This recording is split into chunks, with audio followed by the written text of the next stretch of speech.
আমরা গ্রাম বাংলায় পথ চলতি যে ঘাস বা যে ছোট ছোট গাছ ঘাস বা অন্যান্য বড় গাছের পাতাতে এই রকম থুতু ছিটিয়ে দেওয়ার মতো দৃশ্য দেখতে পাই। এই দেখুন, এখানে মানে আপাত দৃষ্টিতে দেখলে মনে হবে যে কেউ যেন থুতু ফেলেছে, এরকম একটা বিষয়। কিন্তু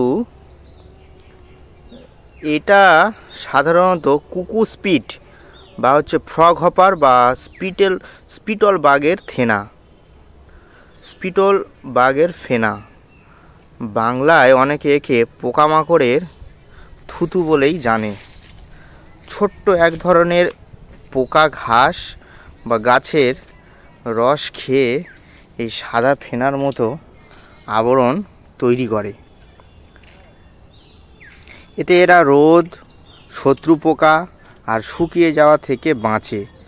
ফেনার ভেতরে সাধারণত ছোট সবুজ বা হলুদ রঙের একটা নিম্ফো বা বাচ্চা পোকা লুকিয়ে থাকে। আচ্ছা, এইটা কেন হয়? এই যে গাছের মানে ঘাসের উপরে যে থুতু, এর তিনটে কারণ। মানে গাছের যে পোকাটা, আমার দিকে তাকাও, দূরে সরে যাও।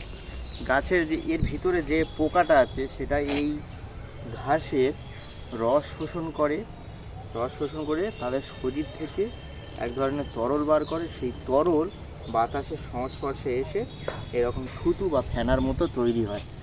এতে কি হয়, এই গাছটা দুর্বল হয়ে যায় আর নিস্তেজ হয়ে পড়ে। এটা যদি সাধারণত দেখা যায় কোনো ক্ষতি করে না, কিন্তু যদি এটাকে এড়াতে চান তাহলে জল দিয়ে ধুয়ে ফেললেই বাগানের যে ক্ষতির আশঙ্কা থাকে সেটা কমে যায়। ধন্যবাদ।